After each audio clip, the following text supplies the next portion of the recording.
Hello and welcome. I am your host, Elizibar, and this is Little Monsters issue number 2. We're getting a 2-for-1 comic book special today because I didn't do a review yesterday on Friday, so this is making up for it. This is making up for it. I got issues 1 and 2 of this series, and you know what? Hold on, I should have kept issue 1 up here so you could see this. They changed the length of the series. This is the same miniseries. This isn't a second mini or anything. This is the same book. 1 of 3, 1 of 6. Well, I've only got issues 1 and issues 2. That's the world we live in. And this one picks up right where the previous issue leaves off. Our heroes, somehow, while escaping like these little cave goblin dudes, I forget what they're called exactly, wound up in the 1960s in some hippie's place.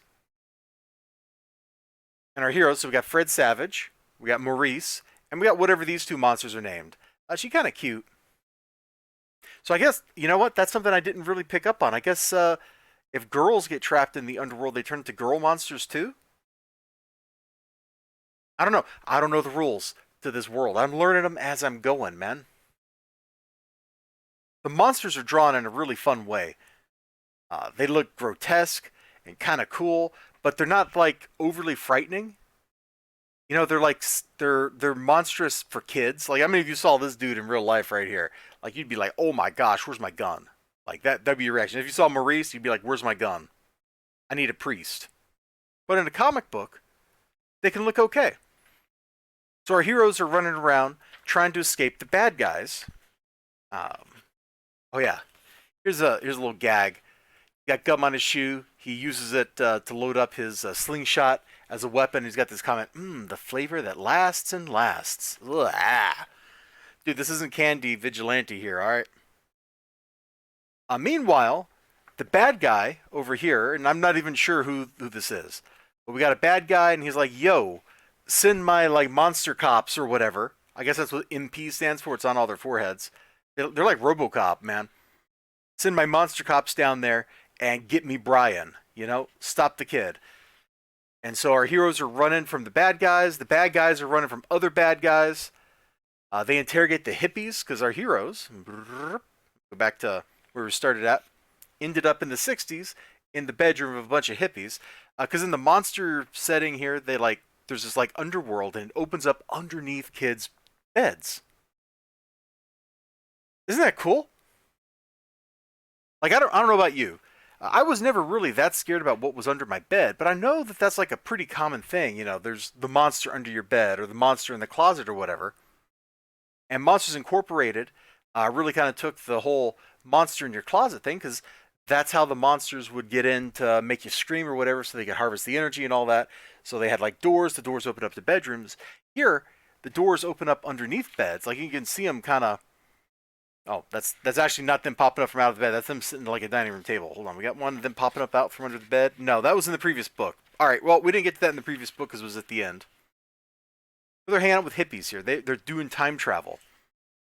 And so the bad guys now are chasing the good guys because that was part of it that we didn't get to in the last issue because it was just the last couple of pages. That last issue like spent half the issue in a dream sequence. There is no dream sequence here, which is good. Instead, we got these bad guys chasing the good guys around, interrogating people. I think this guy's name is Snick. Like, I don't know. I don't know, man. I just live here. But they eventually end up like in a medieval setting, and they're still running. So that means at some point we get where's that knight at?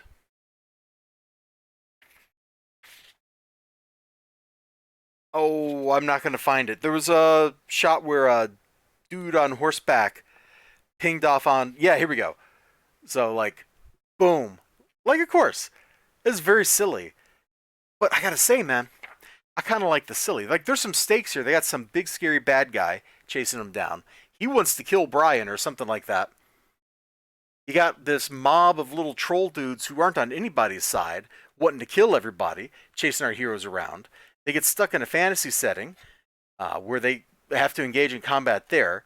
You got like monster cops, Like there's a lot of stuff being thrown at the wall, and weirdly it feels kind of consistent. Like it actually kind of sticks. It sticks together, which I find strange. Like it just doesn't seem possible, and yet we live in the world where it is. My conclusion here again is just kind of like I think I really needed to see the movie to get into this comic book, so I might just watch the movie. I don't know. I gotta go find it, man. I gotta go see if this is on Netflix so I can watch it. It's a perfectly fine comic book otherwise. It's got pretty good pacing. It makes sense. It seems self-consistent. It's not just throwing stuff at the wall. Yeah, there you go. Little Monsters, issue number 2 from Now Comics. This is kind of okay. You take care. Bye bye.